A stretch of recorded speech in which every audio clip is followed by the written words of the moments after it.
evening and welcome to the Pope Paul VI Learning Resource Center at the Catholic University of Eastern Africa.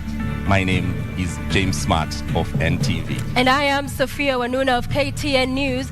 Welcome to the second and last of two debates between the running mates of the four presidential candidates cleared to run for president in the forthcoming election. This is the fourth of 6 national televised debates organized through a joint media presidential debates initiative, bringing together literally the entire Kenyan media fraternity. The candidates participating in the debate have agreed to the rules and guidelines requiring them to conduct themselves with utmost decorum, address each other with respect, and extend honor to viewers watching this debate live across all Kenya's broadcast media platforms. Indeed, and the candidates in the debate have also agreed to adhere to the allocated time. Each candidate has 2 minutes to make an opening statement, 2 minutes to answer a question, and 60 seconds for a rebuttal. The topics have carefully been selected after a thorough assessment of the state of our nation and the sentiments of the regular Kenyan voters in various parts of this country. In line with the debate rules and the best practices, the questions we shall ask have not been shared with any of the campaign teams, neither were they discussed or formulated in conjunction with anyone. The questions are entirely our own. And an invited audience here, seated in the auditorium, has also agreed to the debate rules.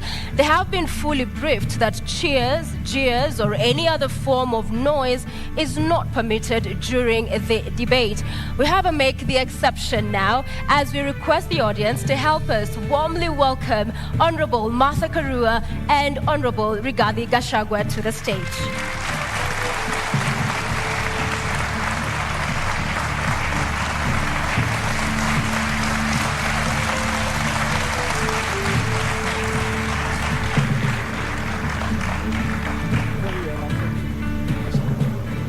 Karibuni sana. Honorable Gachagua occupying podium 1 in order of that balloting exercise we just witnessed a few moments ago. You have heard the rules of the debate and we look forward to a fruitful engagement this evening. We'll begin with your opening statement, Mr. Gachagua, in 2 minutes. Thank you.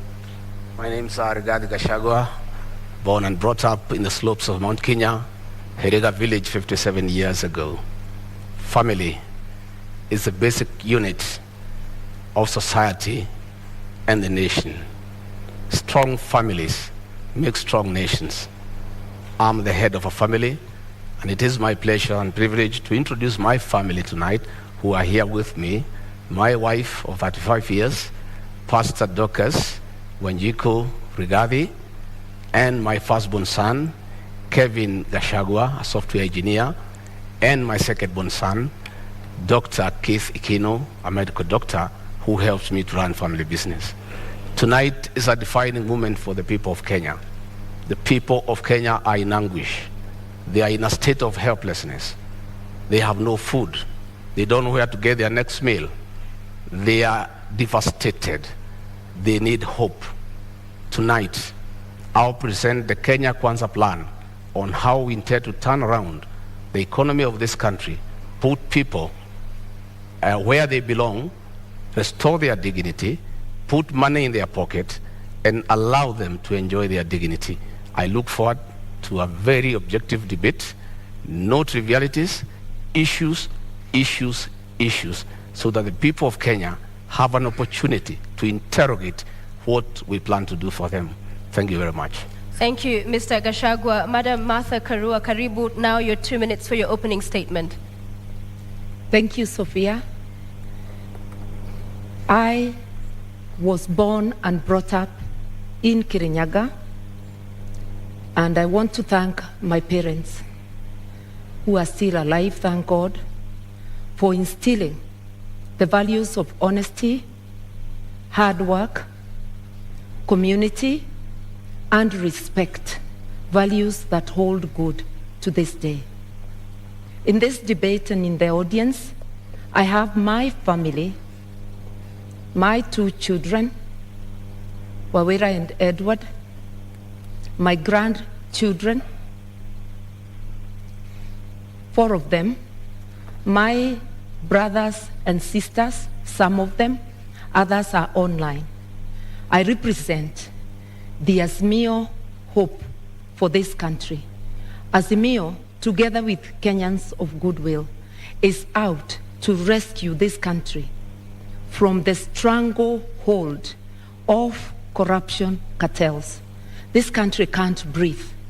We cannot get the services that people do require because monies intended for public service are going into the pockets of corruption cartels, who then become instant millionaires with huge bank balances.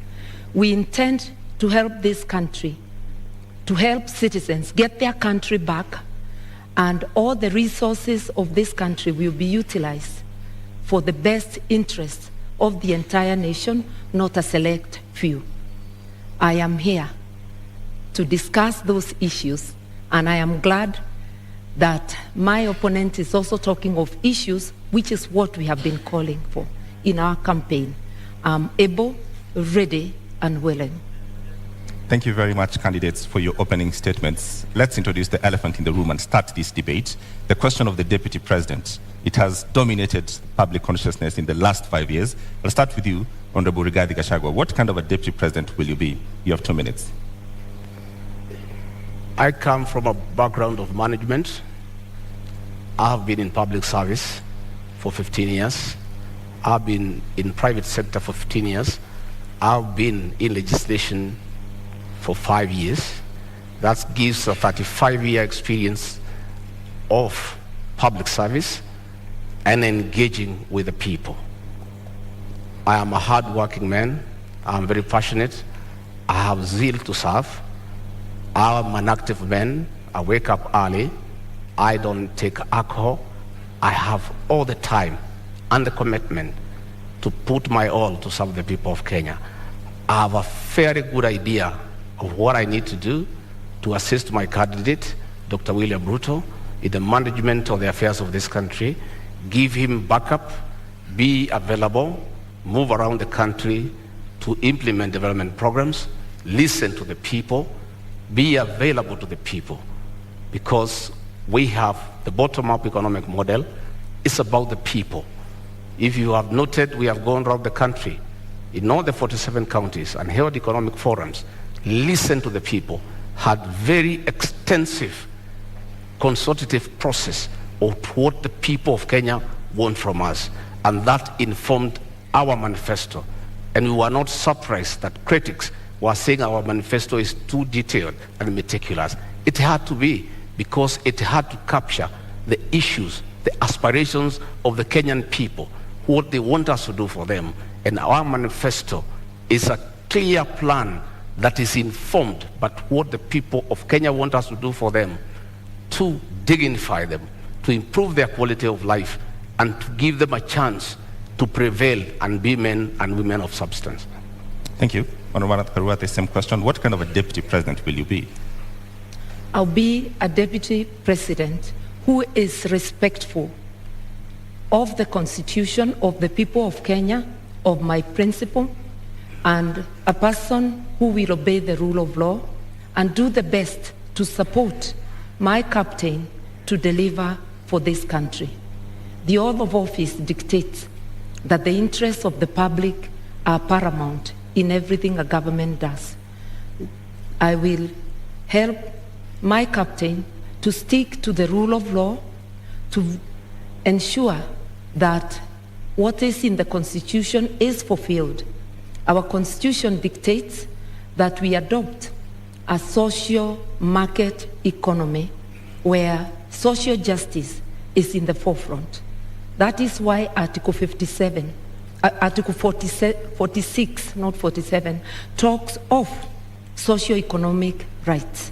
You will notice that in our manifesto, we are talking about giving social support to those who cannot have any income, who do not at the moment have any income. And that's one way of fulfilling the promise of the Constitution and ensuring that Kenyans live in dignity, especially those who cannot afford the basics of life. I will therefore serve with honesty, and my track record speaks of that I have been a consistent public servant who does her work in the manner prescribed by the law, with honesty, with dedication. I will devote 100% to the people of Kenya. All right. The question on the deputy president, it's public domain, that the current president and his deputy are reading from two different scripts. In the last 5 years, we've seen that effect in public domain. Gachagua, if that happens, what is your view? How should that be solved? How should that be sorted? In my case and Dr. William Ruto, that will not happen. Both of us are strong-willed leaders who respect each other. None of us suffers from inferiority complex. At no time will William Ruto ever punish me or mistreat me because he has no reason to. I'll support him to be president, and he'll reciprocate that support. Between me and him, we are in agreement that we have no time to quarrel or disagree.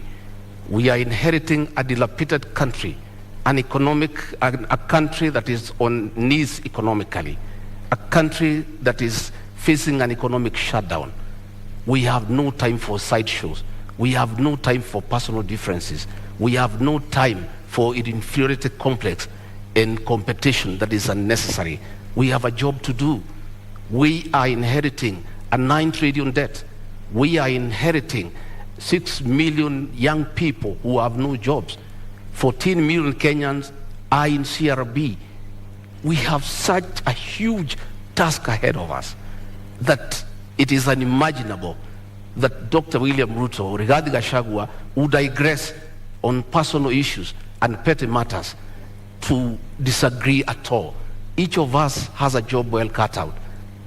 I have already been assigned to work on the economy. I have gone around the country listening to the people of Kenya. I have been to each and every county, and I brought those views that informed our manifesto. Going forward on election, our job is well cut out from day one. We have to implement our plan that is ready, and we have no time to disagree, to quarrel, to have different opinions. We are too busy to even imagine that we can disagree on any issue. We are brought together by a convergence that we need to serve the people of Kenya. And both of us love the people of Kenya and the ordinary people.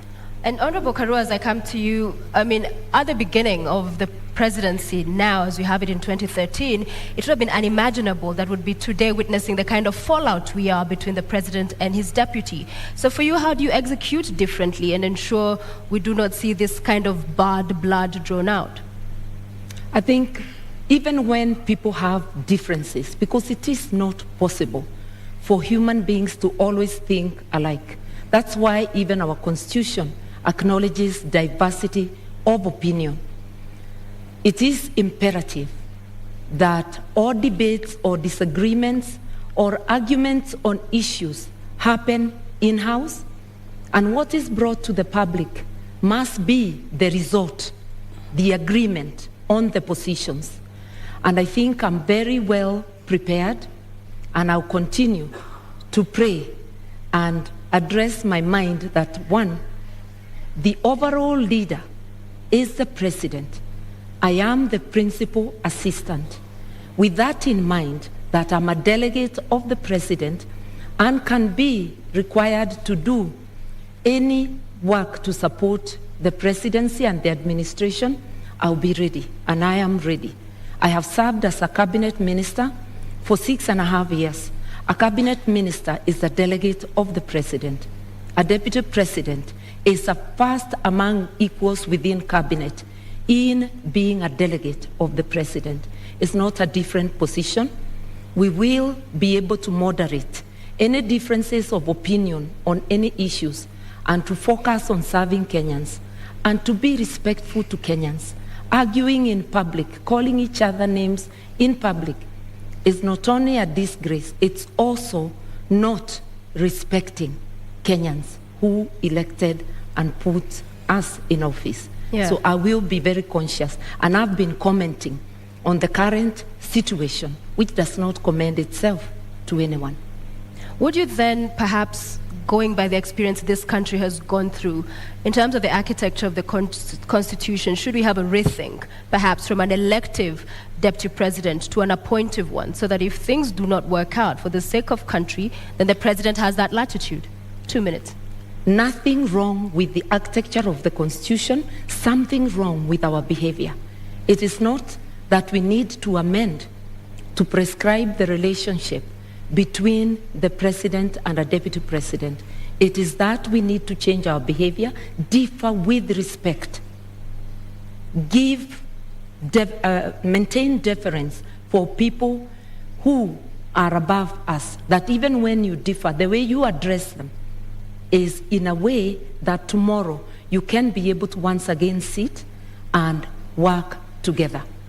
And when it comes to my opponent saying that their manifesto or their plan was discussed by Kenyans, I want to remind Kenyans, Azimio was a product of a robust discussion, way ahead of anything our opponents have done. And my captain went around the country and he got Kenyans to express themselves, and that's how Azimio was born. That's how the agenda, the manifesto, was born. Consultative process as prescribed by the Constitution. We intend to continue with consultations, even in governance, because public participation is deeply embedded in the Constitution, which my principal and I fought so hard to put in place. All right, Honorable Guy, the same question. Supposing this were to happen, we've seen before, and it's been part of our history, people call themselves brothers and friends, and then they have a fallout. Supposing this were to happen, would you think it would be possible and great for us to have the deputy president be an appointive position so that the president has the leeway, essentially, to fire you? That is a hypothesis. I like to look at life from a positive perspective. I always look at a glass as half full, not half empty. I have no doubt in my mind that we are a formidable pair.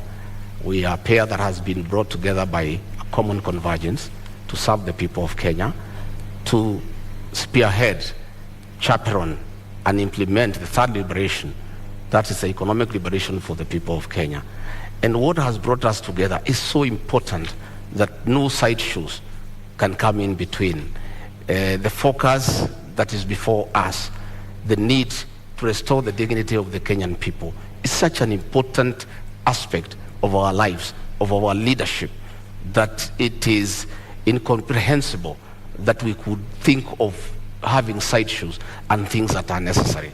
And by the way, the situation between President Uhuru Kenyatta and William Ruto has not been brought because of ideological differences. It has been brought because of inferiority complex. Right. People must allow strong leaders to prevail. And you shouldn't have a problem when your deputy is strong and sharp and focused. You should just be able to accommodate him and use that as a strength to serve the people of Kenya. Had President Uhuru Kenyatta, in a second term, allowed William Ruto to help him manage the affairs of this country, we will not be where we are today, where Kenyans have no food, where unga is at 250 shillings, that they have to run around to look for a package to try to deal with it to save this election on their part. If he had allowed Dr. William Ruto to help him like in the first term, all the stored projects will be going on. He should have used the strength of William Ruto and harness it and use it to augment his leadership and to strengthen it for the benefit of the people of Kenya. However, Honorable Rigathi, just quickly to follow up on that, we have seen Martha Karua in 2009, it was, resign after they disagreed with the president as a minister. You saw the former deputy governor Nairobi, when they could not work with the governor, again resign. So isn't it on principle that those who push for, if it doesn't work out? I don't think it is honorable to be a quitter.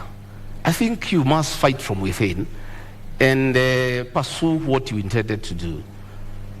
When the Nairobi deputy governor quit, he left a vacuum in Nairobi, and that allowed President Uhuru Kenyatta to bring the military into the city. You know, because if he was there, the mess in Nairobi will not be. You cannot be a quitter. You must fight on. My sister, Mother Karua, quit President Mwai Kibaki's government when Kibaki needed him, when Kibaki was in trouble, when Raila Odinga was making life impossible for him. Mwai Kibaki needed Mother Karua. And at a time when Mother Karua needed to assist Mwai Kibaki, she quit.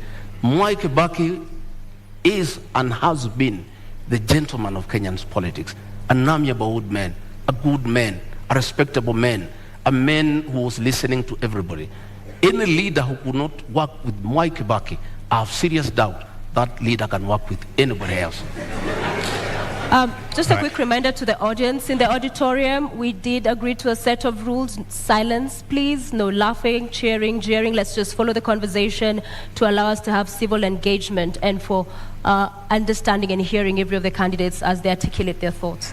Thank you very much, Mother Karua. Response? For those who do not understand principle, they can never envisage resigning. But I do think it is dishonest to continue to take public salary, to take the privilege and all that goes with office when you know you can no longer deliver, either because of differences or because of other things. I respectively withdrew myself by resignation from Mwai Kibaki's government in a respectful manner, no name calling, such that we were able to continue when we meet to sit down and talk. I don't think the same can be said of Mr. Gachagua's principle. Entertaining disagreement outside government and publicly is disruptive. No wonder the government in which Mr. Gachagua's principle serves is unable to fight corruption because it's pulling in two different directions. That is why we have a paralysis today. Honorable Martha Karua, the question on just what happens if you disagree with your principle and if your principle should have the right to essentially let you go, should we relook at that?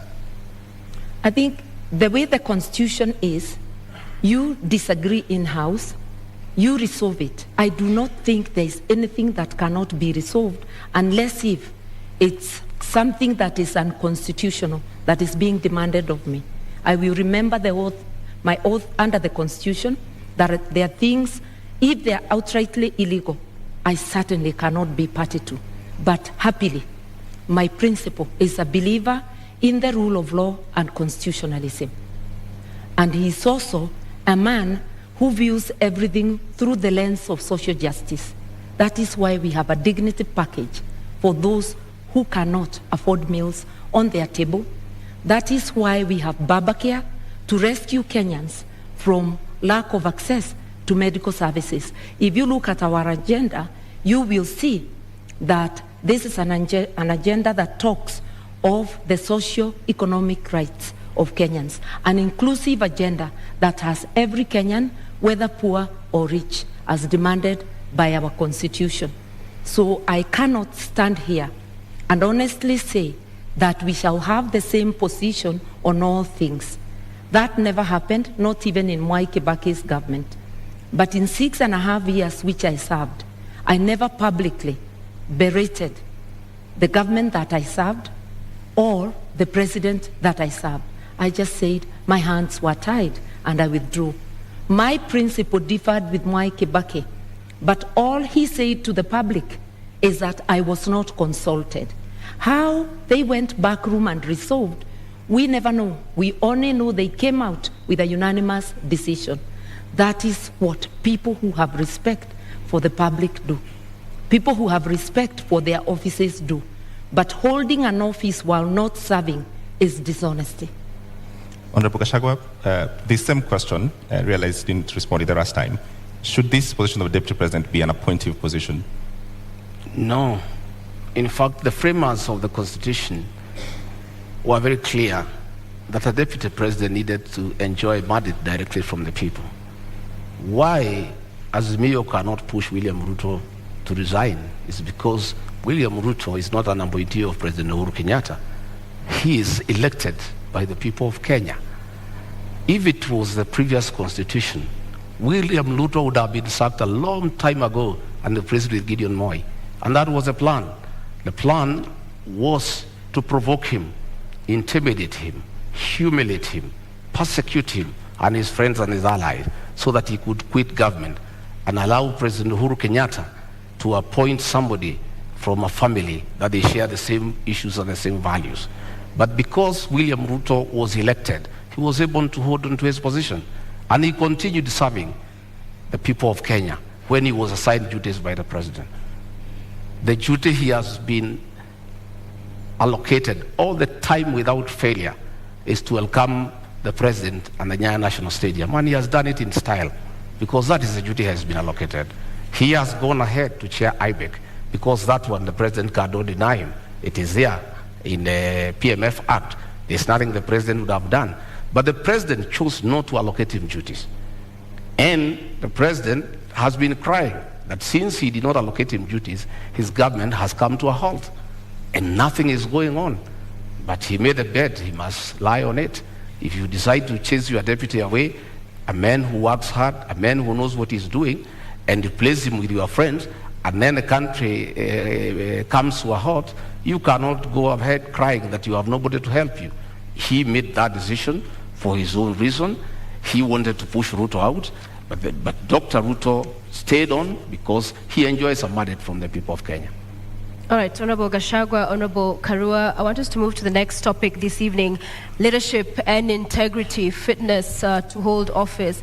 I will begin with you, Honorable Karua. And in 2013, when you vied for presidency, you said, I do not share any values with the Prime Minister, then Raila Odinga, nor do I share his politics. Both he and the late Kibaki have been unable to root out corruption within their ranks. What has changed now that you're deputizing him? Indeed, the coalition government was unable to root out corruption in the second half. And I said so publicly many times. Raila Odinga was a presidential candidate in 2013. I too was a presidential candidate. My statement that they were unable to fight corruption did not indicate they are the ones individually perpetuating corruption. It meant there was corruption in government which they failed to act on. I believe that a combined ticket of Raila Odinga, Martha Karua will do the best to fight corruption. I resigned on principle because one of the things I felt let down on is the failure to tackle issues of graft. Raila was a prime minister, a co-principal, the president, the late President Kibaki was the first among equals as the president. Whatever dynamics, I do not know of. But it is recalled that shortly after that election, I worked with Raila. Na Kenya and I were friends of NASA, not NASA, of CORD. And we worked together until 2017 when I decided to run for governor and supported Jubilee. We have been able to work together, have a history of working together in our 30 years of being in active politics, and I know that his policies align with mine. I did mention that we both view our actions through the lens of social justice, and that is what has drawn me to work with him. Just a quick 1 minute, I will add you on your time that when you said I do not share any values, you've addressed the issue of corruption and graft, but you do not share any values and even agree on his brand of politics. What do you say to that? Because values, this is... As of that time, I felt I did not share anything with him. And remember, we were candidates. There is no way you will praise the other candidate. But I can assure you that it is not because I thought he personally was responsible of any wrongdoing, nor did I feel that President Kibaki was personally responsible. But there were rogues within government they failed to act on. And I felt my hands were tied in the performance of my duties. And therefore, as I campaigned for myself, I actually was saying, look, you've been unable to fight corruption, just like the Jubilee administration under President Uhuru Kenyatta and Dr. William Ruto. And they are still in government together up to now.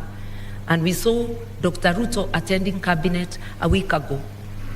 They've been unable to fight corruption. You can't hold one side of government and say the good one is mine, and the bad one belongs to the other person. That's double speak.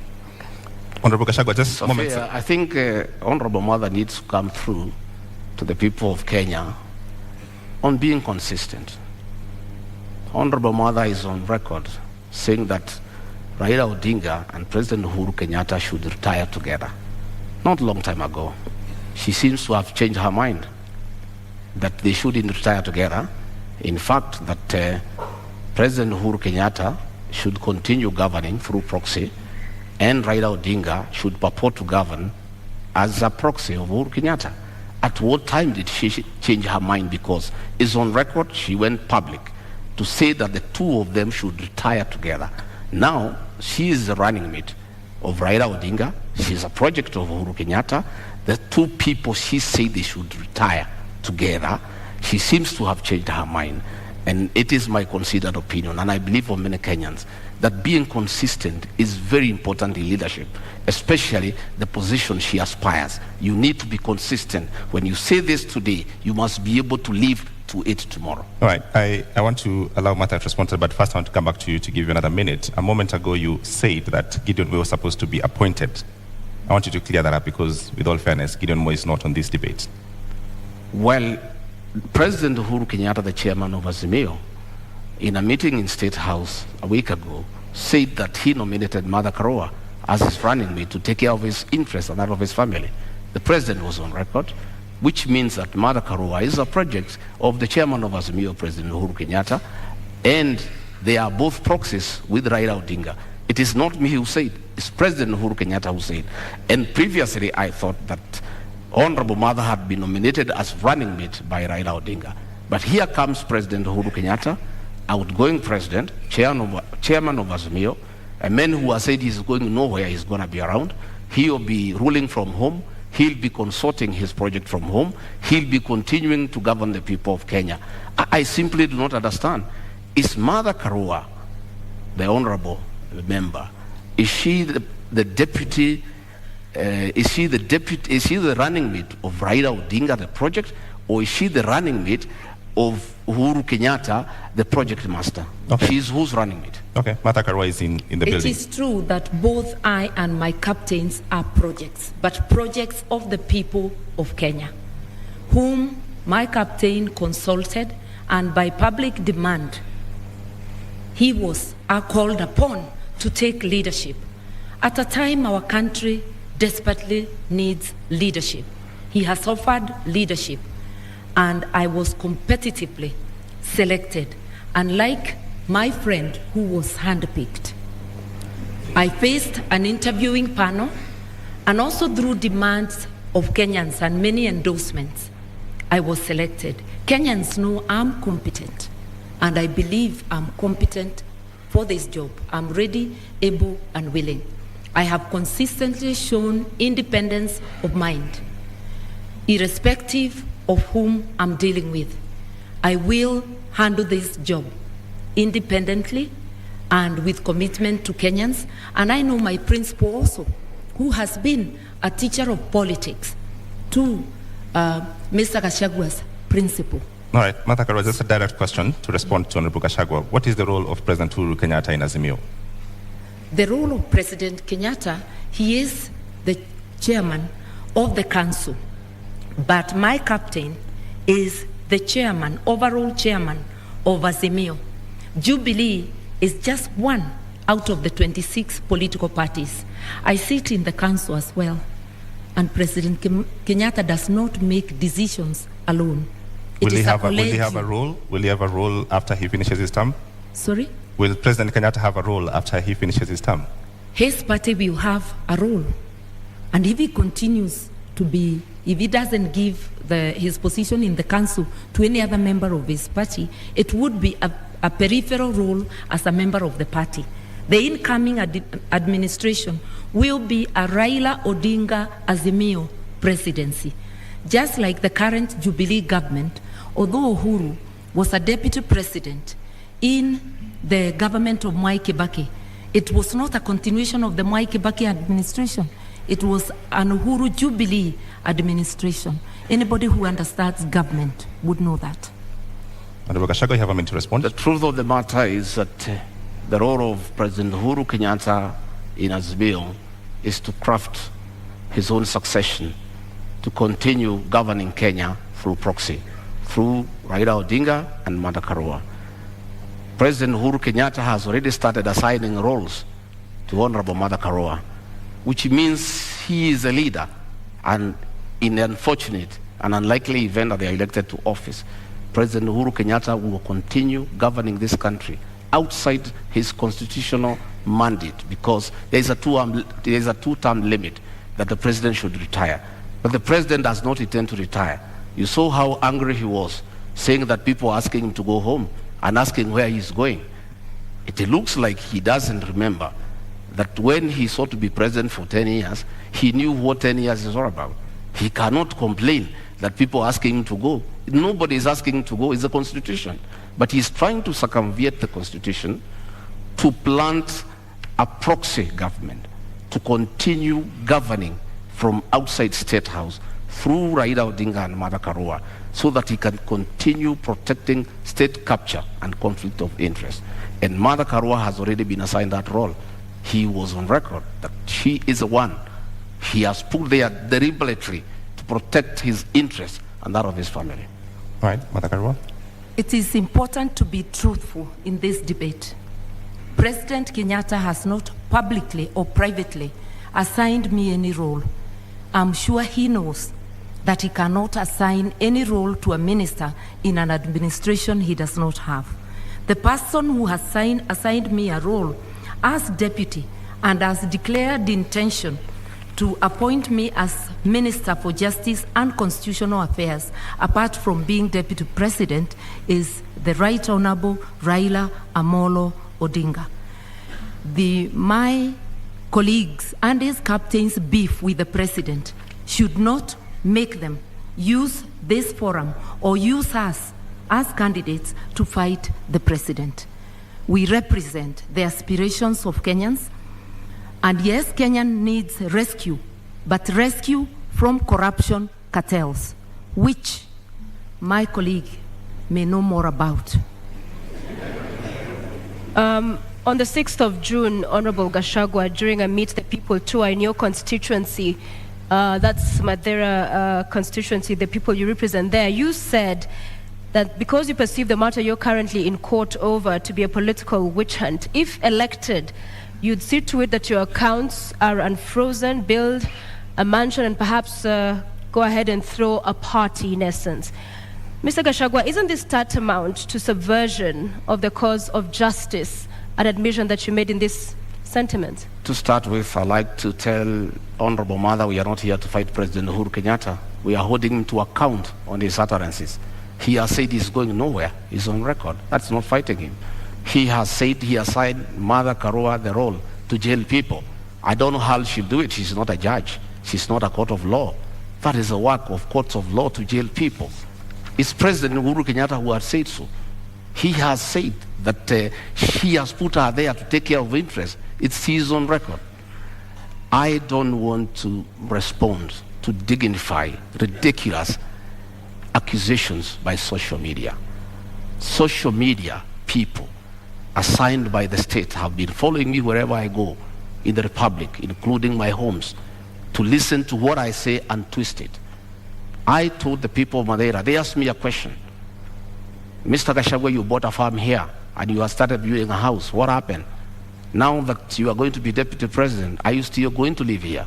I told them I stopped building the house because the state froze my accounts to intimidate me and to blackmail me to support the handshake. And that money is frozen. And I cannot use it. That is why the construction of a house stopped in this area. When the due process takes place and the courts will deliver justice to Rigathi Gachagua one day, and my accounts are frozen, I assured the people of that area that I'll come and complete that house and live with them. And I'll take time to allow them to come and visit me. They asked me a secondary question. As deputy president, will you allow us to come and sit with you? I said, yes. I'm a junior elder in this community. I'll have time to sit with my fellow men over food, over a drink, and we share in the African way. I say the women in this area will come and sit with Mama Gachagua and have kesha, because my wife is a pastor and she likes doing kesha. And the women wanted to know, will they be allowed to come to the home of the deputy president to have kesha with Mrs. Gachagua? I confirmed yes, I will be deputy president, but I'm still the same old guy who hangs around here. A very generous person who spends all his time with the people. All right, Mr. Gachagua, you have a national audience. What is the source of the money that was frozen? Because that is the context. Pardon? What is the source of this money that was frozen? I have said many times that I'm a victim of blackmail by President Uhuru Kenyatta, whom I served as personal assistant. President Uhuru Kenyatta wanted me to abandon William Ruto and join him in fighting him, and I said no, because he didn't give me a good reason. And he blackmailed me. He sent Nancy Gitau, his advisor, to threaten me that if I don't abandon William Ruto and join him, I'll face the music from the state. Honorable And Gachagua, one problem started after another. They froze my accounts, KRI froze all my companies, then they arrested me on trumped-up charges for 1.5 years, no evidence in court, nothing. I'm a victim of blackmail and persecution by Uhuru Kenyatta using the state criminal justice system to manage politics and deal with those who don't agree with him. Honorable Gachagua, with all due respect, you not answered my question. What is the source of the money that was... The money that I have is well documented. I am an astute businessman. This is money that I made during the reign of Mwai Kibaki when the economy was thriving. I made over 200 million and invested in an account. And that account has been running for the last 8 years, and nobody has ever asked me a question.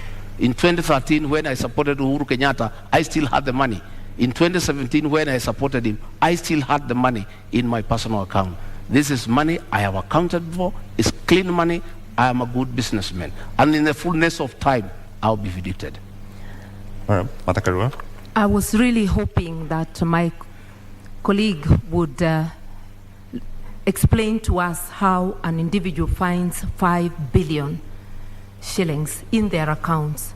But I hope one day Kenyans will be able to know money that was transferred to his accounts in the last 10 years of the Jubilee administration. But that's for him to account. I believe as leaders, we have to be accountable.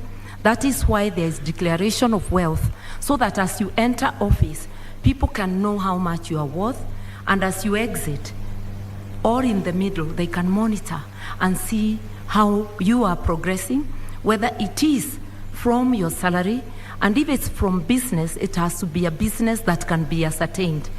I think we really need to come clean, because if you cannot account for your wealth, you cannot be a good steward of the money of the people of Kenya. So this is a question to both of you. You've brought up the subject of wealth declaration. Yeah. What are you worth, Honorable Karua? I think about just about 150 million, and that is because the 56 million I had declared in 2013 has appreciated because of the inflation. I haven't had any new properties, but I'm a person many may not understand. I'm not thirsty for land.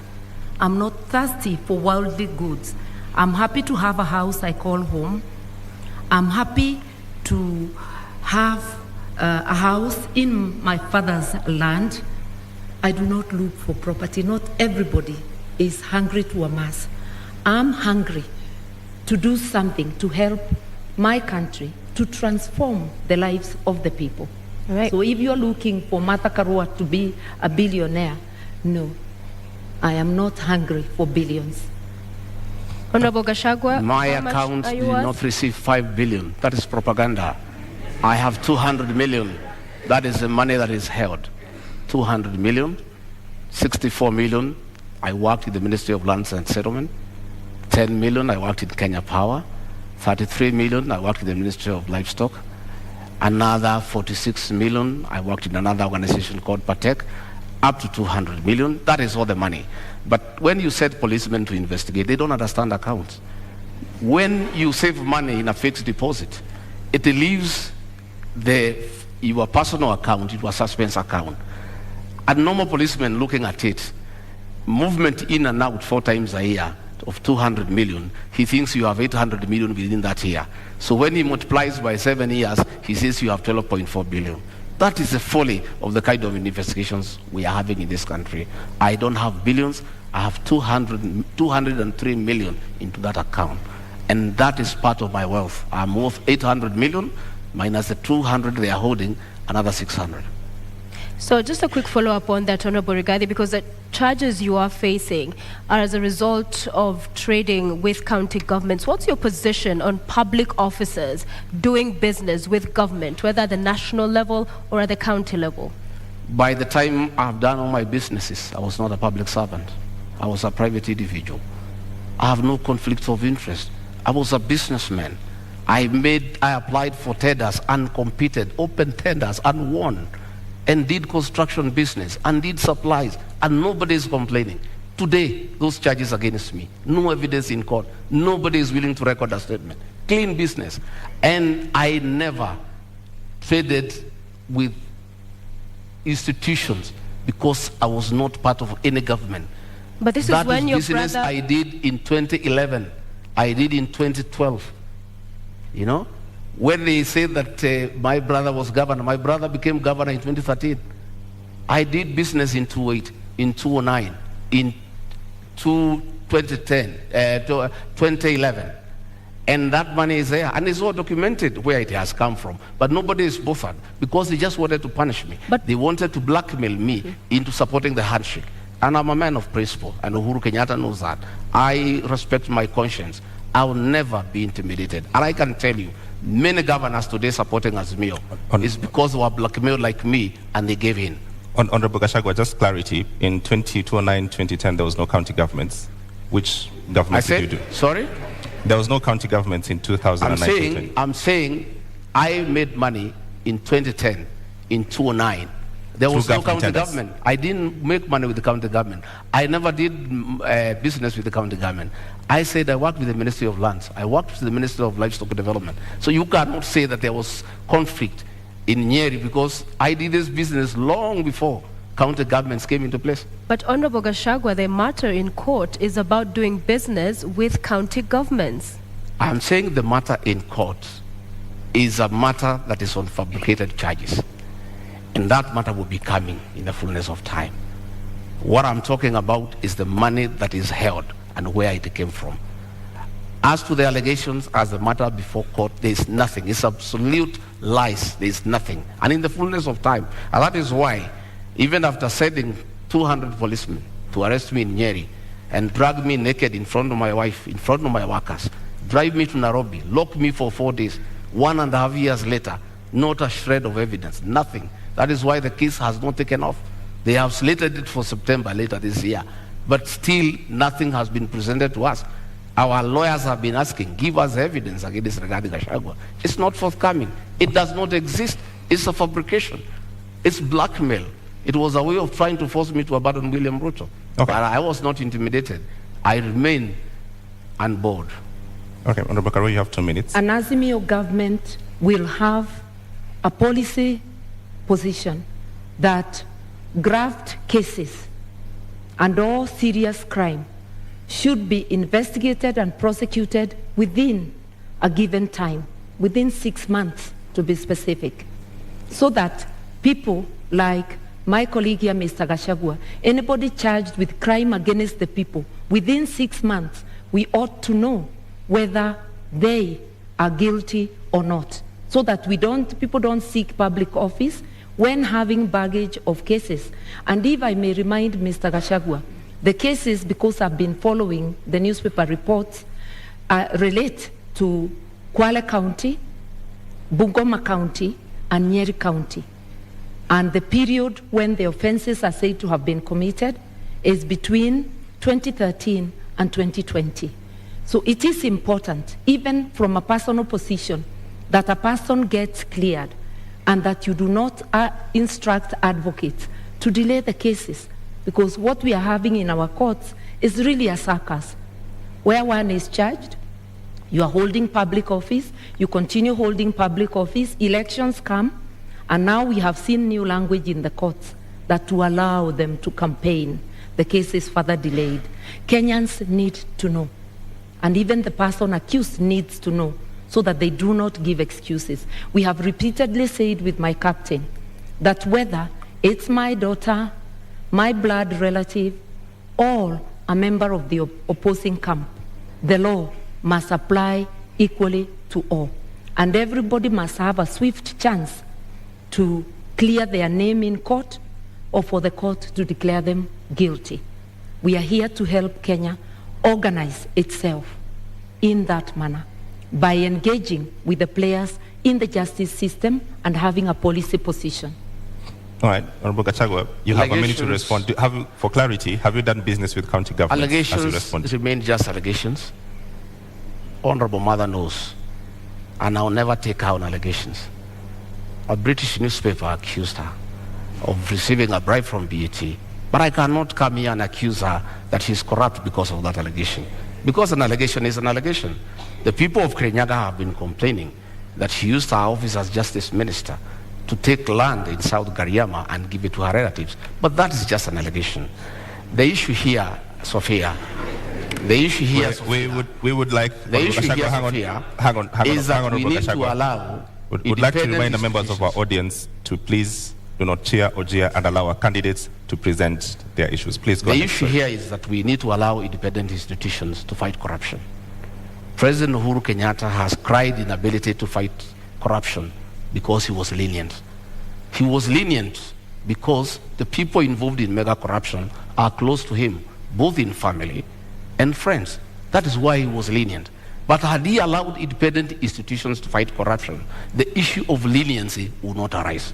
Had he allowed independent institutions to fight corruption without getting involved, Rigathi Gachagua would not be in court, because independent institutions will never take people to court without evidence. What the Honorable Karua is saying, that we need a law to hasten cases, is not the solution. Honorable the Gachagua, solution is to take cases to court when you have evidence. Karua, you have a minute to rebut. I just want to let Mr. Gachagua know that I do not have an iota of public land anywhere, in Kirinyaga or anywhere. I do not own land in South Gariama. I am glad he knows they are just allegations. And I challenged the current administration that is there, and I'm not in power in Kirinyaga, that if there is truth to that allegation, then they must swiftly take me to court and recover. So once you challenge those making the allegation and they don't do anything about it, then the matter is closed. The only land I own in Kenya is the house I live in Nairobi, and the house up country, which is on my father's land, and he has included my name in the title. I said I'm not land hungry, and I'm not hungry for material wealth. Those who are hungry may never understand that. Relating to BAT, it was money paid to my campaign secretariat by a donor, not paid to my personal account. Later, it transpired that it was money from a company. The matter has been investigated in UK, and the file has been closed. I also challenged the DPP of the government Gachagua's principal serve in 2016 to investigate and prosecute me. Right, so those matters are allegations. Thank you very much. Time is up. But now that we're talking about funds, you all are traversing the country with choppers and legions of teams. How do you finance your campaign, Honorable Gachagua? How much does it cost? Pardon? How much does it cost to finance your campaign? Pardon? How much does it cost to finance your campaign? Oh, the sound is not working here. Sorry. I can't hear you properly. I apologize for that. Yeah. How much does it cost to finance your campaign? Well, it's difficult because we don't have a centralized command. Our campaign, we are raising funds from people, and mostly is in materials, is in donations in terms of choppers, in terms of vehicles, in terms of fuel, in terms of personnel. And really, what you need in terms of cash is not much. This campaign of Kenya Kwanza is bottom-up driven. A lot of hustlers have taken time to give their all in terms of time, in terms of materials, in terms of support in kind. There isn't much about cash. So it's very difficult at this stage to quantify and say, this is the amount that we are going to use for this campaign. What I know is that in the next 1 week or so, we'll now be talking about real figures, because we have to mobilize agents, we have to mobilize vehicles, we have to get people to protect the vote. Those people need to be given allowances. That is when now we will come to the cost of the real campaign. All right, Martha Karua, the same question. How do you finance your campaign? Through public donations in cash and kind. We had a fundraiser just the other Friday, but the donations are a continuous process. The Azimio campaign secretariat is keeping tab. My personal campaign organization, the New Dawn Trust, is also keeping tab of all donations coming to me. And it is the organization that had received the money you asked earlier for BAT. I do not mix campaign money with my own funds, because you have to maintain integrity even with donations. We have choppers donated. There is a chopper I personally use, which is a donation from a kind corporate friend. And we have many such donations. And I want to remind Kenyans, my captain, the Honorable Raila Amolo Odinga, has had choppers in his campaign even when he was out of government. Like the 2007, I think they flashed more choppers than the PNU side I was in that could have. He is a man known for his capability to mobilize resources, both human and financial, for campaign. And I'm very lucky to be his running mate. Talk to us, Honorable Gachagua, about corruption and election campaigns financing. A lot of opaqueness there, clearly, even from this engagement, and laws around politicians being accountable and there being an eye inside what's going on have not seen day of light. So what are your thoughts? Is there any nexus there? Well, you know, campaigns, and you really cannot control the nations, because people support a certain candidate for a certain reason. And it behoves upon the candidate to receive donations that are well-meaning, and donations that are not tied to your win and what you need to do for people after. And that is the basis of our campaign. I personally have many friends who are supporting me. They have not demanded anything for me in return when we form government. They think we have got a good plan. They think that we need to be given an opportunity to run this country and turn it around. They think that the real thing is the economy. They think that they need to help us to move around the country. And they are well-meaning. I wouldn't say the same of my colleague here, because their campaign is being run with the public resources. You are aware that the PS Interior has been meeting chiefs and assistant chiefs who are public servants and give them instructions to work for Azimio. You have seen their meetings being attended by chiefs in uniform. That is misuse of public resources. We have seen funds from Harambee House, from the confidential expenditure, being put into this campaign. Many of the town hall meetings they are holding in the Mount Kenya region, all the delegates are given 1,000 shillings to go home, and that is money from public coffers. Do you have evidence of this? Oh yes, we have photographs, we have recordings, we have audios, they are there. We are always well appraised, because many of those people who go to receive that money are actually our supporters. And they say they don't want to allow the elephant to die with the tusks. They need to remove the tusks before it is dead. That is what is happening. And public servants, the Cabinet Secretary for Interior is on record campaigning for Azimio. The Cabinet Secretary for ICT is on record campaigning for Azimio. These are public officials. They are public, they are paid with public money, but they are campaigning. That is misuse of public resources. And my colleague here, who says he's a stickler of the rule of law, has not condemned that, because I would want her to condemn that, because she says she's a stickler of the rule of law. And if she finds public resources are being used to propel her to office, she should be bold enough to say that is wrong. She should speak out against the misuse of chiefs and assistant chiefs by the PS Interior to campaign for her and her boss. Okay, Honorable Karua, just to build on that, all corruption scandals, Eurobond, Kimarer, Afi House, Kemsa, do find a dotted line into politics. As you respond to this question, how does Azimio and yourself going to deal with these questions that we have to deal with now? May I begin there by saying that Azimio government is very clear on what it will do. Both my captain and I have repeatedly said there will be no sacred cows. Anybody involved in corruption will face the law, irrespective of who they are. As for campaigning with public resources, that's a publication. What I know is that every presidential candidate is entitled to security. So there will be security apparatus, whether it is the Deputy President's campaign or the Right Honorable Raila Amolo Odinga. We mobilize our own meetings, using our candidates, using everybody. Anybody who attends, they attend on their own volition. Yes, there are some cabinet secretaries who have attended our meetings, but they have sometimes attended as a by the way. When they attend deliberately, it's of their own volition, and it's not because we need them to mobilize. Let nobody forget that there is no political operator who can mobilize more than the Right Honorable Raila Amolo Odinga. I also personally do not need help to mobilize. I've been in this game for 30 years. When Mr. Gachagua was still a DO, I was in politics. All right. You have a response to that? 1 minute rebuttal? Well, I have no rejoinder for that. My request is that it's about time we move to the real issues that the people of this country need to know. What is our plan? We have talked many issues, and that is a good thing. But the people of Kenya need to know, what does Rigathi Gachagua and William Ruto have for them?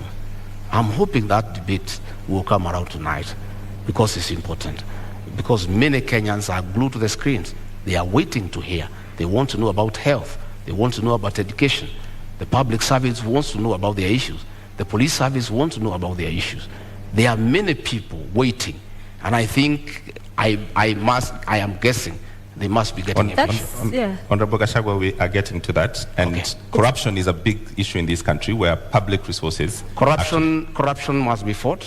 And the real corruption is state capture and conflict of interest. What is state capture? State capture is where the people in power compete with citizens for scarce resources, where the people in power use their position to advantage themselves to get business unfairly, where people in power allocate resources to projects where they have an interest. I have an example. In the year 20, I want to tell you what is state capture and conflict of interest. This is Gazette Notice Legal number 1112, dated 26th June 2019. In the exercise of powers conferred by Section 106 of the Stamp Duty Act, the Cabinet Secretary of the National Treasury and Planning, on the recommendation of the Cabinet Secretary for Lands and Physical Planning, directs that the instruments executed in respect of the transactions relating to the merger of NIC, PLC, and Commercial Bank of Africa shall be exempt from the provisions of the Act. By a single signature, these two companies owned by the first family were exempted from paying 350 million. These are rich banks who have made money from domestic borrowing. They have lent money to government. They are in Fuliza. The owners are the richest people in Kenya. They were exempted from paying 350 million, money that can put up 35 level 3 hospitals in Kenya. That is conflict of interest and state capture. That is chronic corruption. It's worse than the corruption associated with public procurement. And that is what we must deal with. We must deal with state capture. We must deal with conflict of interest. There is a railway line between Nairobi and Nyanyuki that was put up at a cost of 3.8 billion. That railway line serves one company that supplies fuel to Nyanyuki. All right, Honorable Gachagua, thank you very much for this. Unfortunately, I cannot authenticate this document. You asked me what is state capture. I'm giving you time, but I cannot authenticate the document that you just read right now. So I've seen in your manifesto that you would put a commission to investigate these bribes. Would you go after the first family? We will not go after anybody. We'll go after all those who are in state capture and conflict of interest. Who are they? But what are you saying? That will come out in the commission. I'm saying there will be a commission, because the real corruption that we need to deal with, not what Honorable Mother is talking about, is state capture and conflict of interest, where the people in power have used their offices to usurp public resources to their advantage and to the disadvantage of the rest of Kenyans. You are aware that the milk industry has been monopolized by state capture and conflict of interest, where the owners of that monopoly decide how much to buy from the farmers and how much to sell to the consumers. So, Honorable. And extort the people of Kenya. Clarity for the Kenyans who are watching. Yeah. At the center of government is President Uhuru Kenyatta. Yes. Are you going to go after President Uhuru Kenyatta finishes his term? I have said we are not talking about individuals. We'll deal with state capture and conflict of interest. Anybody who is involved in state capture and conflict of interest will be held to account. The first family, sir. So grab the bull by its horns. Don't perhaps cut around the issue. You are talking about the first family. So in essence, you are saying you will go after them. Isn't that? I am saying this is state capture. I've given you an example. You will feel for yourself what needs to happen. All right. And I am saying that is what we need to deal with. You know, state capture. And that is why the president will say he is lenient. He cannot deal with state capture. He cannot deal with conflict of interest. Okay. He can't. Thank you very much. I want to help Mr. Gachagua. State capture is the repurposing of the state to serve individuals rather than public good. And corruption cartels in this country, whoever they are, have strangled the country. I opened by saying Kenya can't breathe. Our health services, their money is taken. The money for agriculture, for fertilizer subsidies, money for building dams such as Kimwerel, Arol, Galana Kularu, which was supposed to help Kenya feed itself. That is what state capture is about, that every penny intended for the public, a majority of it is ending up in people's pockets. This is not about families or individuals. It's cartels, and cartels are organized people, gangs of criminals, because what they are doing is committing crime. And you don't need a commission to punish crime. You just need serious law enforcement.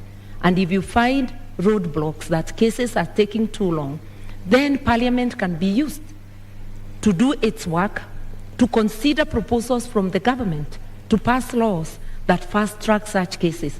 We all know that election petition cases take 6 months. Why can't corruption cases similarly take such a period? That is the debate that must go to the National Assembly. Mr. Gachagua serves in the National Assembly. I have not heard him talk about corruption except when defending his own position in the case he's involved in. In contrast, I'm out of Parliament. I've been vocal, whether it's KEMSA, whether it's any other corruption. And I've also been vocal in upholding the rule of law and reminded my brother, President Kenyatta, that he cannot serve beyond his term, a position he holds at this moment, that he is going home. So, Honorable Karua, do you agree then that there's state capture in Kenya? And secondly, what do you make of their proposal to form a commission of inquiry into the same in Kenya if elected? That just expresses their reluctance to fight corruption. In fact, Mr. Gachagua's principle is captured on tape in an interview in this country, saying that corruption, he doesn't think corruption can stop a nation from developing.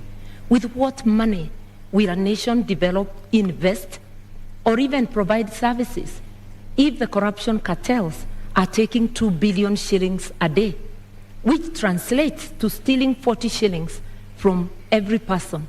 In an average household of 6 people, that's 240 shillings. 2 packets of unga at the discounted price of 100. Kenyans need to understand. They're hungry, they're without medical service, without fees for their children, and without free education, because corruption cartels are strangling the nation. That's why we can't breathe. Once we understand that, then we will vote for people with a track record, like Azimio, people with the will to fight corruption, people who are prepared to confront the monster and to apply the law evenly, irrespective of who is mentioned. So do you believe we have state capture in Kenya? There is state capture, yes, by corruption cartels, organized criminal gangs who plunder our resources daily. 2 billion shillings a day, which is authenticated by the Auditor General, translates to 765 billion shillings. The amount of money we need for the social support is just 144 billion. The rest can be used to pay debt, to do other things. We intend to seal all those loopholes so that Kenyans can have advantage of their resources. Honorable Karua, the names of every corruption scandal, Kimura, Kamsa, Eurobond, they're all government officials. Yes. How do you deal with that? That is where the state capture is coming. If you look at them, it's not about families, it's about individuals who choose.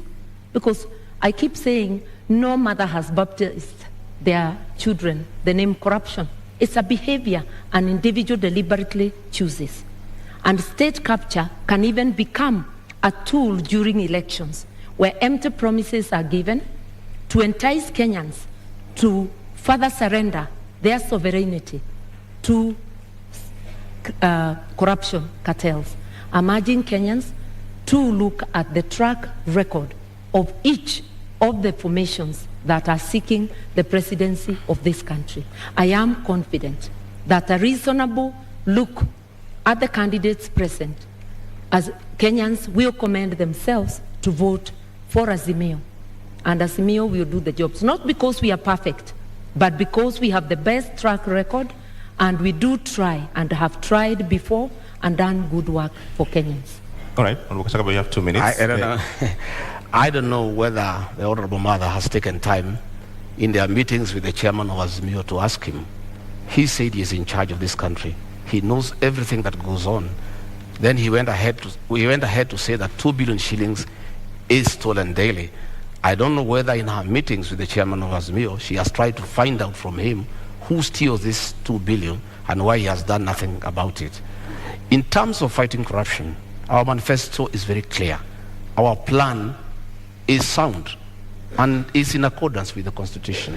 Our plan is to allow independent institutions that fight corruption to be really and truly independent by giving them that freedom and giving them resources and financial autonomy so that they receive instructions from nobody.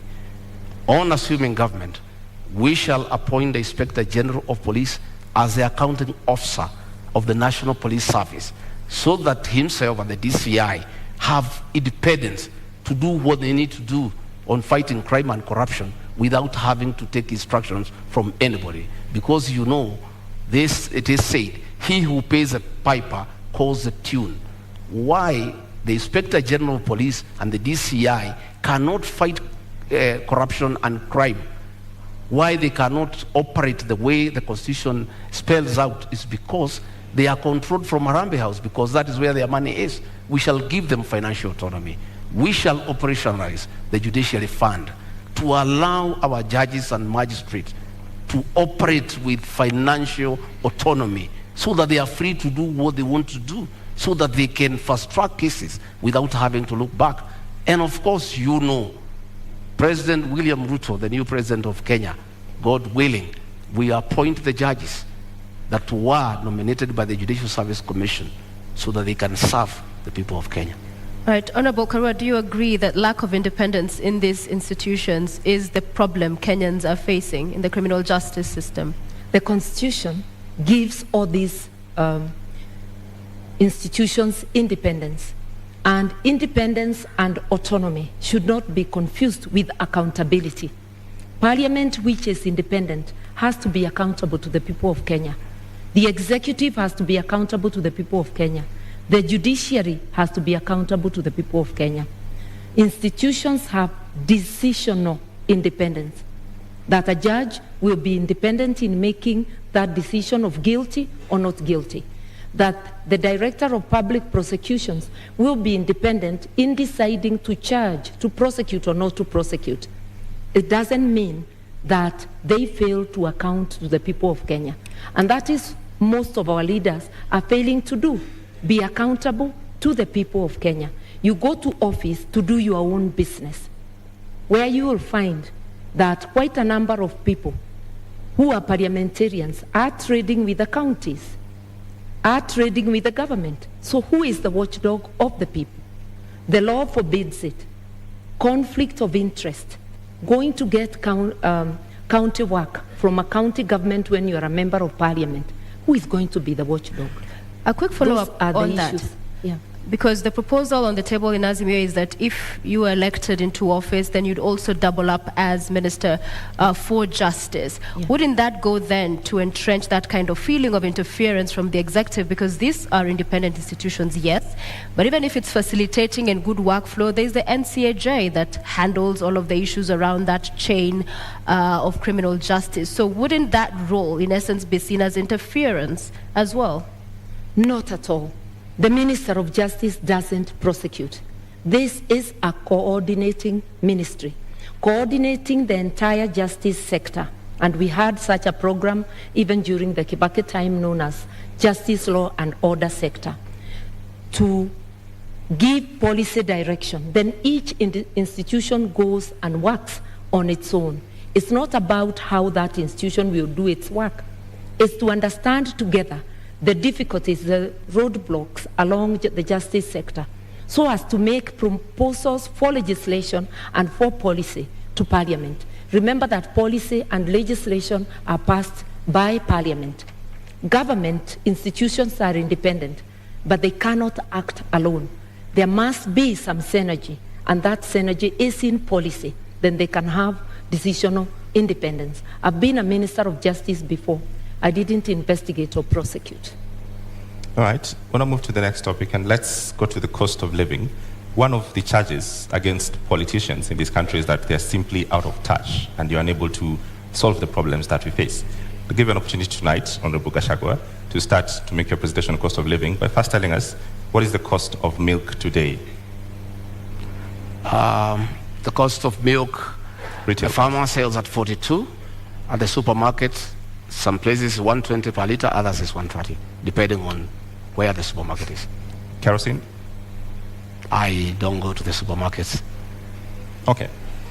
What is your presentation tonight on dealing with the cost of living, knowing very well that... I want to say, I'm happy now we are where we need to be. Audience, please maintain silence. And for the record, issues with what we've been talking about throughout, these issues impact on how we fund the projects and all of these other subsidies we'll be talking about.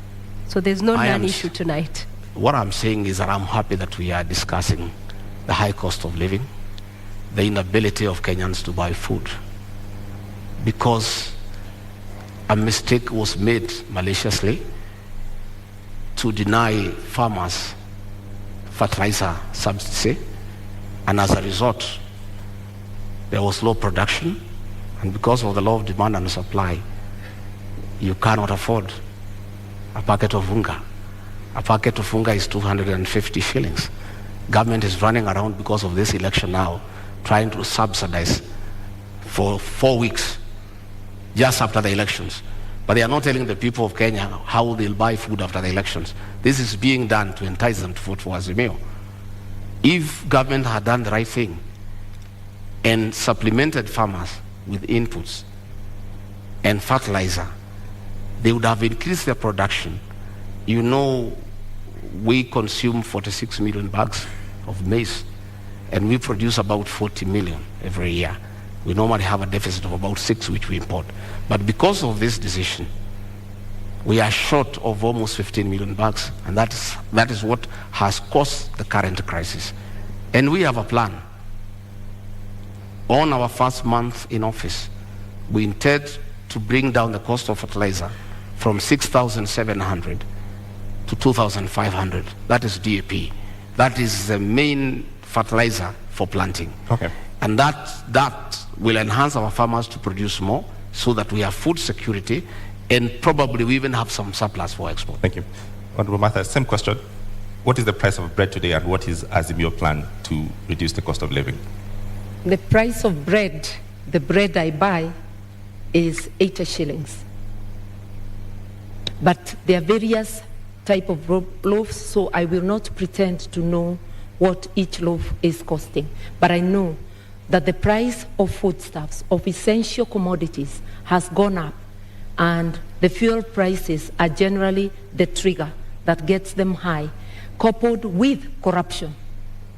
My friend, Mr. Gachagua, is talking of giving, their government giving fertilizer subsidies. He is in Jubilee and therefore part of Jubilee government.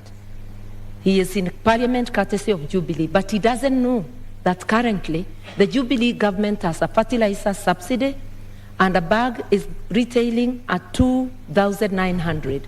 The only problem is with the distribution, because the cartels are making sure that they buy most of it. Only a paltry gets to the farmers. It's again sold at the higher price. For us, the first, second, and third agenda is to fight corruption. Governments have subsidies to cushion farmers and to cushion the people because of a series of things. We have war in Ukraine, which has seen foodstuffs rise for countries that depend, are not self-sufficient and buy outside, Kenya being one of them, fertilizer and other things.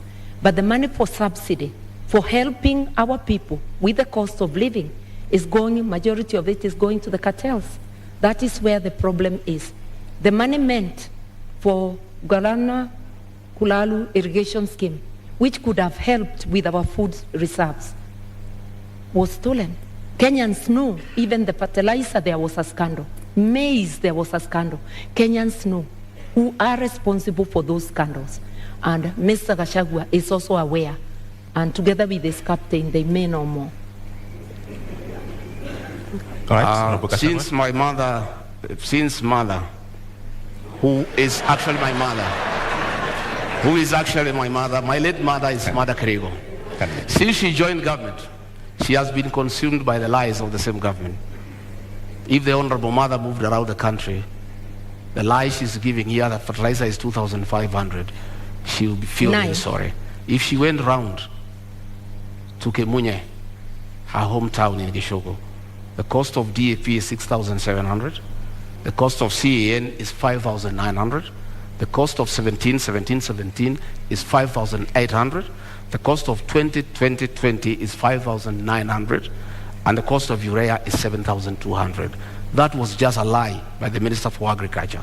There is no fertilizer that is available for 2,500. You can walk around to any shopping center, including our hometown. These are the costs of fertilizer. And I want to say, let us stop deceit and lying to the people of Kenya on national television. When my sister here, Mother, tells the people, farmers, that fertilizer is 2,500, they start having very serious doubts about her credibility as a future deputy president. Because if she can come here on national television and give prices that are not true, when people are suffering, when people cannot buy fertilizer, her credibility is put into question. A quick I've 1 minute indicated rebuttal. that the subsidized fertilizer, he's correct, it's not available at every retail shop, but it's available at the stores of the national, at the depots of National Cereals and Produce Board. It is a project of the Ministry of Agriculture. I've heard the minister talking about it, and I know of farmers who have accessed it, but I know, and I have stated, it's riddled with corruption and it's not getting to the people. The honorable thing Mr. Gachagua could do, when you are not aware, you just say you are not aware. You just don't dismiss things as lies when they are happening. The problem with Kenya, money meant to cushion farmers, to cushion consumers, is going to corruption cartels.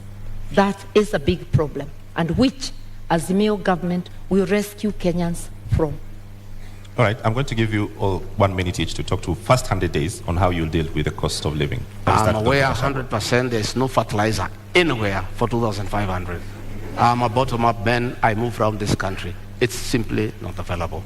In the first 100 days, we want to do several things. One, bring the cost of food down, bring down the cost of living, bring fertilizer subsidies from 6,700 to 2,500. How will you do that, sir? We'll provide funds for that. These funds that are being proposed now for bringing the packet of unga down for 2 kg is what is supposed to go to fertilizer so that we have a long-term solution. The other one is not sustainable. It's a short-term thing for the elections. We have a plan to focus on primary health care, where community health volunteers are given an allowance to boost their morale and increase their efficiency to deal with preventive medicine as opposed to curative medicine. We have a plan to employ 116,000 teachers within the first 2 years so that we can deal with the shortage of teachers. For that? I will explain to you. I have explained to you that we are stopping wastage in public spending. We have had a lot of projects that are not planned. Okay. We have legacy projects that are of sentimental values to leaders, but have no meaning to the people of Kenya. Thank you, Honorable Gachagua. Yeah. So, your minute. I want to first say that we in Kenya do not have a revenue problem. This year alone, we collected over 2 trillion shillings, the taxman that is. We have a problem of expenditure, non-priority expenditure. That is what we are going to curb. In relation to fertilizer, the subsidies are already in place. It's a question of ensuring they work for the people. It's ensuring that the subsidy for unga continues to the time there will be harvest. The expenditure for operation and maintenance, O&M, is over 600 billion, while salaries are at about 550. You can see operation and maintenance overshooting salaries. We will prioritize what needs to be prioritized to help Kenyans move forward. And for all the things we have said we'll do in 100 days, I have acquainted myself with the budget. The budget lines are sufficient with optimal use. Mr. Gachagua serves in the parliament that passed the budget. He doesn't seem aware that the money is in the budget, including for Baba Care. All right. As we bring this to a close, fuel. The subsidy there expires next month, the same as the one we've seen on unga. We'll give you a minute each because Kenya Kwanza, you are proposing to set up a legal framework to ring-fence the fuel stabilization fund. IMF, World Bank says stabilization funds are inefficient and regressive. Azimio, on the other hand, you're talking about reviewing the taxes and levies on petroleum products. So different positions here. So 100 days you come into office and there's all of this mess going on and the cost of living continues to be up. In 1 minute, what is unique about this legal framework that you will do with the stabilization fund that hasn't happened so far? We have money available in the budget. We have money that has been put for projects that are not a priority, and that is the money that you need to inject quickly before you can even look at the legal frameworks on assuming government. And that is possible because you look at the Ministry of Agriculture, we have some 50 billion there. That 50 billion will be available to deal with the issues of fertilizer. It will be available to deal with the issue of animal feed that are beyond the reach of many farmers so that we can have a quick win. Fuel Stabilization Fund, in your manifesto, how will you fund it? The kitty is currently depleted, so you're not coming to find money. How will you fund it? We have said that we are going to expand our tax base. Once we put the Hustlers Fund of 50 billion and we give to the people down there at the down of the pyramid, we enlarge the people who are paying tax and will have more revenue. And this is the money that will be available to the people of Kenya. Number two, we are talking about the issue of domestic borrowing. We are paying 600 million every year as interest from domestic borrowing. Once we stop that domestic borrowing, this money that is going for interest every month will be available for this one. I'm glad he adopts my position that there's money in the budget, but that's as far as we go together. We part on how to do it. We will ensure that there is physical discipline so that non-priority spending is dropped and we go to priority spending. And I've given example of operation and maintenance, which is at 600 billion, while salaries are less than that. That is totally unacceptable. We will also fight corruption because money for fuel subsidies, there are a lot of cartels in the energy sector. We understand this. We will target those places and press the areas we need to press to immediately stop the leakage. Within 100 days, we will be able to do this and much more. We have actually been looking on what we need to do on day one, because Kenyans are not going to be patient. They are already suffering. They cannot wait for commissions to be formed. They need actions. Right. Azimio is ready to go. Ladies, gentlemen, our 90 minutes debate is up. It's time for our closing statements. And we begin with you, Honorable Rigathi. You have your 2 minutes starting now. Thank you very much. I want to ask the people of Kenya to give us a chance to sort them out and put money in their pocket. We want to ask the people of Kenya to give us a chance to empower the small business people by giving them affordable credit to be able to expand their businesses. I want to ask all those people with pending bills to know that in the first 90 days, we shall float a bond for 500 billion to pay all the pending bills so that their homes are not auctioned. And by action, that 500 billion, by injecting into the economy, it will spice up the economy. I want to tell the people of Kenya, by giving us a chance, we shall look at the terms of service for the public service and the police who are suffering and who need to work when they are comfortable. I want to tell the people of Kenya to give us a chance to bring reforms to the NHIF program so that every Kenyan has an NHIF card, so that when you go to hospital, you are able to be treated and go home free. I want to ask the people to know, the people of Kenya, that William Ruto and I have a plan for them. I want them to give us an opportunity to work around this economy, to spearhead the third liberation, that is to bring economic changes so that we can create wealth. We can make the people of Kenya wealthy. We can give every Kenyan an opportunity to make a living. We can give every Kenyan an opportunity to make and live a good life. We want to ask them that on the 9th of August to come and vote for change. A change to bring about economic development, a change to restore their dignity and to improve their quality of life. Thank you very much and good evening. Thank you. Honorable Karua, your 2 minutes start now. I want to remind Kenyans, this election is about trust. It's about looking to see which of the teams you can trust. We offer our track record, because even when you employ a driver, you ask them for the driving license and you want to know about their record in driving. We are asking you to critically examine the teams, and if you do so dispassionately, you will come to a conclusion. I know that Azimio is the team. We will not form commissions to fight corruption. We'll go directly for the jugular of corruption cartels, apply the law across the board, and while we agree that there is need to review salaries in view of the cost of living, it's very easy to promise heaven. Without fighting corruption, without fiscal discipline, non-priority spending being cut out, that is not possible. But inawezekana. With an Azimio government, we are going to do this, and together with Kenyans participating and helping us to fight corruption, we will be able to deliver our agenda to you, the 100 days agenda, and each item to reboot the economy so that Kenyans can have a decent life.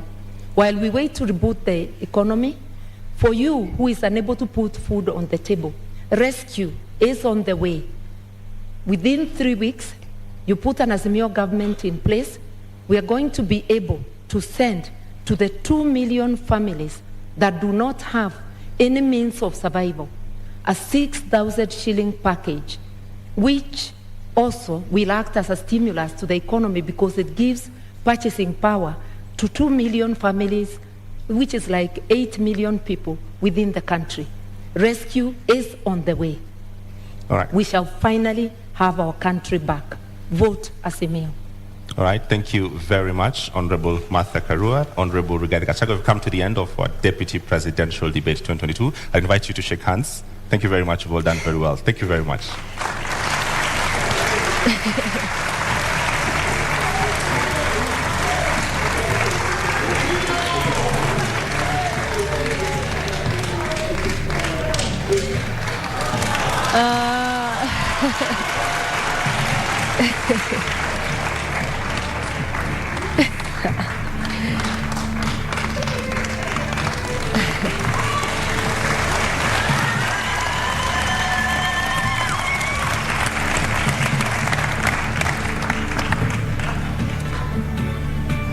Ladies and gentlemen in the audience and our viewers following this at home, we have come to the end of our debate this evening, and our appreciation to Honorable Martha Karua of the Azimio la Umoja One Kenya Party Coalition, as well as Rigathi Gachagua of the United Democratic Alliance, UDA, for honoring voters with the duty of agreeing to attend this public televised debate. We thank you. And we thank you for watching. The final of our joint national debates will come to you on Tuesday next week, when Wahiga Maure, Raila Odinga, William Ruto, and George Wajakoya take this very stage in the presidential candidates debate. My name is James Maro of NTV. And I'm Sophia Wanuna of KTN News. Good night.